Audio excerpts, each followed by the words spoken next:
Next క్యాల్మాక్ DZ plus. Calcium అనేది చాలా బాగా ఇంపార్టెంట్ మనకి bones and teeth. Calcium deficiency ఉన్న వాళ్ళకి టీత్ ప్రాబ్లమ్స్ కూడా వస్తాయి. ఎక్కువగా పళ్ళు పుచ్చిపోతూ ఒకదాని తర్వాత ఒకటి మొత్తం అన్ని కూడా డామేజ్ అవుతుంది అంటే calcium deficiency first reason and main reason.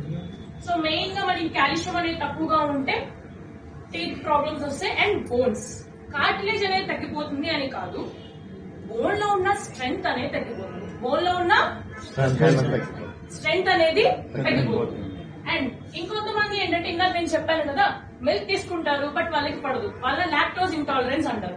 So వాళ్ళకి కూడా కాల్షియం డెఫిషియన్సీస్ వచ్చే ఛాన్సెస్ అనేవి ఉంటాయి. Next vitamin D. ఈ వైటమిన్ డి అనేది మన క్యాల్మాక్ డిజీజ్ లో కానీ ఇక ఏ కాల్షియం సప్లిమెంట్స్ టాబ్లెట్స్ తీసుకున్నా కూడా వైటమిన్ డి కి చాలా ఎక్కువ రోల్ ప్లే చేస్తుంది. ఎందుకు అనేది చెప్తా. Next hormonal imbalances. విమెన్స్ లో ఎవరికైతే మెనోపాజ్ టైం ఉంటుందో వాళ్ళలో కూడా కాల్షియం అనేది తగ్గిపోతూ ఉంటుంది. And next magnesium. మెగ్నీషియం అనేది మెయిన్ గా తక్కువ డెఫిషియన్సీ ఉంటే, మెగ్నీషియం బాడీలో తక్కువగా ఉంటే మజిల్ క్రాంప్స్, నైట్ టైం పడుకున్నప్పుడు మార్నింగ్ ఒకసారి లేసినప్పుడు ఇక్కడ కాలు పిక్క పట్టేసింది అని అంటూ ఉంటారు. ఇది అందరూ నాకు కాల్షియం తక్కువ ఉంది అంటూ ఉంటారు. అది కూడా ఒక రీజన్. అండ్ ఆల్సో మెగ్నీషియం అనేది కూడా తక్కువ ఉంది అని అర్థం. మినరల్స్ అంటే అందరికీ తెలిసింది కాల్షియం మాత్రమే, బట్ మెగ్నీషియం అనేది కూడా ఉంటుంది. నెక్స్ట్ ఎక్కువగా నీరసం అనేది చూస్తూ ఉంటారు. అండ్ ఆల్సో మూడ్ చేంజెస్ ఉండడము, ఇర్రెగ్యులర్ హార్ట్ బీట్స్ ఉండడం, ఇవన్నీ కూడా మెగ్నీషియం అనేది తక్కువగా ఉండే లక్షణాలు. వెరాస్ వైటమిన్ డి, లాస్ట్ టైం అన్నాను వైటమిన్ డి ఉందా? మరి ఈసారి కొత్తగా వస్తున్న వైటమిన్ డి ఏంటి ప్రత్యేకత? ఎస్, లాస్ట్ టైం అన్నాను D2 and this is D3. అంటే దానికన్నా ఇంకా డబుల్ టైమ్స్ బాగా వర్క్ చేస్తుంది అని. సో మెయిన్ గా ఏంటి అంటే కాల్షియం ఉంది. ఈ సప్లిమెంట్ తీసుకున్నప్పుడు అది మన బాడీలోకి వెళ్ళి బోన్స్ అన్ని కూడా గట్టిగా అబ్జర్వ్ చేసుకోవాలి. ఇది అబ్జర్వ్ చేసుకోవాలి అంటే దానికి కావాల్సిన హెడ్ వైటమిన్ డి. వైటమిన్ డి ఉంటేనే కాల్షియం అనేది చాలా బాగా అబ్జర్ప్షన్ అనేది జరుగుతుంది. వన్స్ వైటమిన్ D3 అనేది తక్కువగా ఉంటే కనుక వాళ్ళు కాల్షియం డెఫిషియన్సీ కూడా వెళ్తుంటారు. బట్ ఇప్పుడు వైటమిన్ డి అనేది ఉంటుందో అందరిలో? 4 ఇండియన్స్ లో 3 ఇండియన్స్ కి వైటమిన్ డి డెఫిషియన్సీ. టెస్ట్ చేస్తే మన అందరం కూడా నాలుగునే ఉంటుంది. వైటమిన్ డెఫిషియన్సీ అందరికీ కూడా ఉంటుంది. అండ్ మెయిన్ గా వైటమిన్ డి అనేది హెల్ప్ చేసేది కాల్షియం ని పెంచి బోన్స్ అండ్ జాయింట్స్ అనేది హెల్తీగా ఉంచడానికి హెల్ప్ చేస్తుంది. And most important thing immune system ని, పవర్ ని కూడా ఇంక్రీజ్ చేస్తుంది.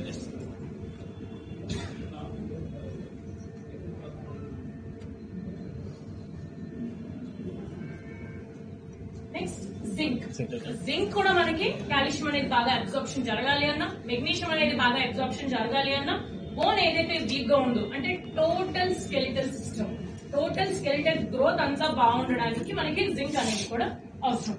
జింక్ అనేది వైటమినా మినరలా? కాన్ఫిడెంట్ గా చెప్పండి. Zinc is a mineral. Next vitamin K2. దీనికన్నా ముందు ఒక వీడియో చూద్దాం. Today we'll discuss vitamin K2. Let's see why is it one of the most powerful vitamins and still one of the most underrated one. Vitamin K2 reduces the risk of dying from heart disease up to 57%. Not only that, it can reduce bone fracture up to 60 to 80% in postmenopausal women. It is also very important for brain health, Alzheimer's disease, Parkinson's disease, multiple sclerosis and even migraine. But why is it underrated? Possibly because it is rarely present in industrial diet and processed foods and didn't receive much mainstream attention. Now let's see how it actually works. It reduces the narrowing of blood vessels by reducing the unnecessary calcium buildup in the artery. It basically regulates the calcium deposition in our body. It promotes the calcification of bones and prevents the calcification of blood vessels and kidneys. We all know that calcium buildup in the arteries around our heart is a huge risk for heart disease. So here vitamin K2 reduces the calcium buildup and prevents heart disease. In one study spanning 7 to 10 years, people with the highest intake of vitamin K2 were 52% less likely to develop artery calcification and had 57% lower risk of dying from heart disease. Another study in 16,000 women found that participants with the highest intake of vitamin K2 had much lower risk of heart disease. For every 10 microgram of K2 they consume per day led to reduced risk of heart disease by 9%. However, keep in mind that these were observational studies which cannot prove cause and effect. Still, there is highly believable biological mechanism for its effectiveness and strong positive correlation with heart health in observational studies. As mentioned above, vitamin K2 plays a central role in the metabolism of calcium. It is a main mineral found in your bones and teeth. Vitamin K2 okay, ఏంటి అంటే దాంట్లో చెప్తుంది. First thing అందరికీ తెలిసింది, vitamin K అంటే blood clot అవ్వడానికి చాలా బాగా హెల్ప్ చేస్తుంది. మనకి ఏదైనా స్క్రాచ్ తగిలింది, కంటిన్యూస్ గా బ్లీడింగ్ అనేది జరుగుతూనే ఉంది, అది గడ్డగడ్డనే కదా ఆగిపోతుందంటే బ్లడ్ అనేది క్లాట్ అవ్వాలి. అక్కడ కావాల్సింది ఏంటి అంటే వైటమిన్ కే. ఇది బేసిక్ ఫంక్షన్. ఇది చాలా అండర్ రేటెడ్. అంటే ఎవరికి దీనికి ఉన్న ఉపయోగాలు ఇంకా ఏంటి అనేది చాలా తక్కువగా తెలుస్తూ ఉంటుంది. ఇక్కడ మెయిన్ గా ఏంటి అంటే ఫస్ట్ వన్, ఇది మన హార్ట్. అంటే ఎక్కడైతే కొలెస్ట్రాల్ ఎక్కువ బిల్డప్ అయి ఉంటుందో, కాల్షియం అనేది బాడీలో ఎక్కువ బిల్డప్ అయి హార్ట్ డిసీజ్ కి లీడ్ చేస్తుందో, వాటిని తగ్గించడానికి vitamin K2 is the best. And then అందరికీ తెలిసింది వైటమిన్ K2 అనేది ఇప్పటివరకు మనం వీడియోలో కూడా చూసాం, బోన్ హెల్త్ కి చాలా చాలా ఇంపార్టెంట్. ఇది మెయిన్ గా ఏంటి అంటే ఆస్టియోకాల్సిన్. అంటే మన బోన్ అనేది కొన్ని బోన్ ఫార్మింగ్ సెల్స్ అంటే ఆస్టియోబ్లాస్ట్, అంటే మన బోన్ అనేది ఆస్టియోబ్లాస్ట్ అనే దాన్ని ఒకటి రిలీజ్ చేస్తుంది. అది రిలీజ్ అయినప్పుడు ఏంటి అంటే కాల్షియం సప్లిమెంట్ మనం ఎప్పుడైతే తీసుకుంటున్నామో అది రిలీజ్ అవ్వగానే మన బాడీలో కాల్షియం అనేది ఉంటే అది బోన్స్ కి వెళ్లి అబ్జార్ప్షన్ అనేది బాగా జరుగుతుంది. సో ఆ కాల్షియం అనేది చాలా బాగా అబ్జార్ప్షన్ జరిగి ఎటువంటి ఫ్రాక్చర్స్ రాకుండా, కాల్షియం డెఫిషియన్సీస్ రాకుండా ఉండాలి అంటే ఆ కాల్షియం కి వైటమిన్ K2 అనేది కావాలి. ఆ వైటమిన్ K2 ఎందుకు కావాలి అంటే బోన్స్ నుండి ఏవైతే ఆస్టియోబ్లాస్ట్ అనేవి రిలీజ్ అవుతున్నాయో వాటికి హెల్ప్ చేస్తుంది. అండ్ నెక్స్ట్, ఇది మెయిన్ గా ఏసిందో చెప్పిందే బ్లడ్ క్లాటింగ్ కి ఇది చాలా బాగా హెల్ప్ చేస్తుంది. వైటమిన్ సి ఆల్రెడీ మనకి బూట్ క్యాంప్ లో సార్ చెప్పారు, ఎక్కడా లేదు ఇప్పటి వరకు వైటమిన్ సి ని దేంట్లోనూ కాల్షియం సప్లిమెంట్ లో యాడ్ చేసింది అని చెప్పి. అంటే it happen in Vinmar. Yes or no? Yes.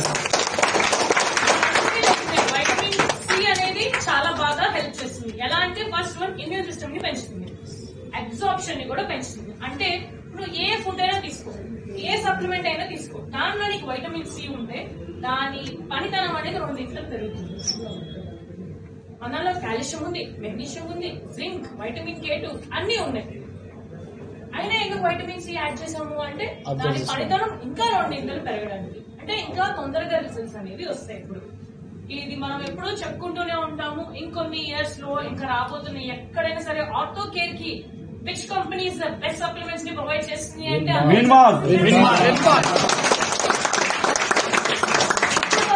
Supplements ఒక లెక్క, ఎన్ఎసిటైల్ గ్లూకోజమైన్ తో వస్తున్న ఆర్థోఫ్లెక్స్ ఇంకో లెక్క.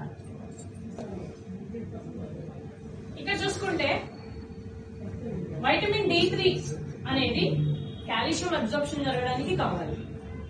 వినాలి, వైటమిన్ D3 అనేది కాల్షియం కి కావాలి, మెగ్నీషియం కి కావాలి. దాని తర్వాత ఈ కాల్షియం మెగ్నీషియం ఏంటి, మళ్ళా వైటమిన్ డి అనేది కూడా బాగా జరగాలి అంటే మళ్ళీ కాల్షియం మెగ్నీషియం అనేది కావాలి. ఇంకొక ఇంగ్రీడియంట్ జింక్ ఉంది కదా మన దాంట్లో, అదే కాల్షియం మెగ్నీషియం కి మనకి వైటమిన్ డి అనేది బాగా హెల్ప్ చేస్తుంది. మరి వైటమిన్ డి కి ఎవరు హెల్ప్ చేస్తారు? జింక్ హెల్ప్ చేస్తుంది. K2 ఏం చేస్తుంది? వైటమిన్ K2 అనేది మన బోన్స్ అన్ని స్ట్రాంగ్ గా ఉండడానికి, టీత్ అన్ని స్ట్రాంగ్ గా ఉండడానికి, బోన్ మినరలైజేషన్స్ అనేది రాకుండా ఉండడానికి హెల్ప్ చేస్తుంది. వీటన్నిటికీ అబ్జర్ప్షన్ బాగా జరగడానికి హెల్ప్ చేస్తుంది. ఇప్పుడు ఇక్కడ మనకి చాలా మంది లీడర్స్ ఉన్నారు. మేడం మీ పేరు సమీరా, మీ అప్లైనర్ ఎవరు? Padma madam upliner Nazeeruddin sir team, అవునా? దాని తర్వాత నాగరాజ్ సార్ ఉన్నారు కదా, వాళ్ళ అప్లైనర్ ఎవరు? రేఖం సార్. వాళ్ళ అప్లైనర్ ఎవరు? గోపీనాథ్ సార్. అండ్ ఇప్పుడు లోకేష్ సార్ ఉన్నారు, వాళ్ళ అప్లైనర్ ఎవరు? Rafi sir, Gopinath sir. Head ఎవరు? మహేష్ సార్ అండ్ డేగ్లర్ సార్. మహేష్ డేగ్లర్ సార్ అండ్ రెడ్డి సార్, అవునా? అంటే మనందరం కలిస్తే విన్మార్. ఈ అన్ని బాగా జరగాలి అంటే ప్రతి ఒక్కటి దానికంటూ హెల్ప్ అనేది ఉండాలి. మన అప్లైనర్ మన డౌన్ లైనర్ గ్రోత్ అవ్వాలి అని అంటే అప్లైనర్ సపోర్ట్ ఉండాలి. అదే ఇక్కడ కాల్షియం మెగ్నీషియం కి వైటమిన్ డి చేస్తుంది. అదే మన అప్లైనర్ కి ఎవరు సపోర్ట్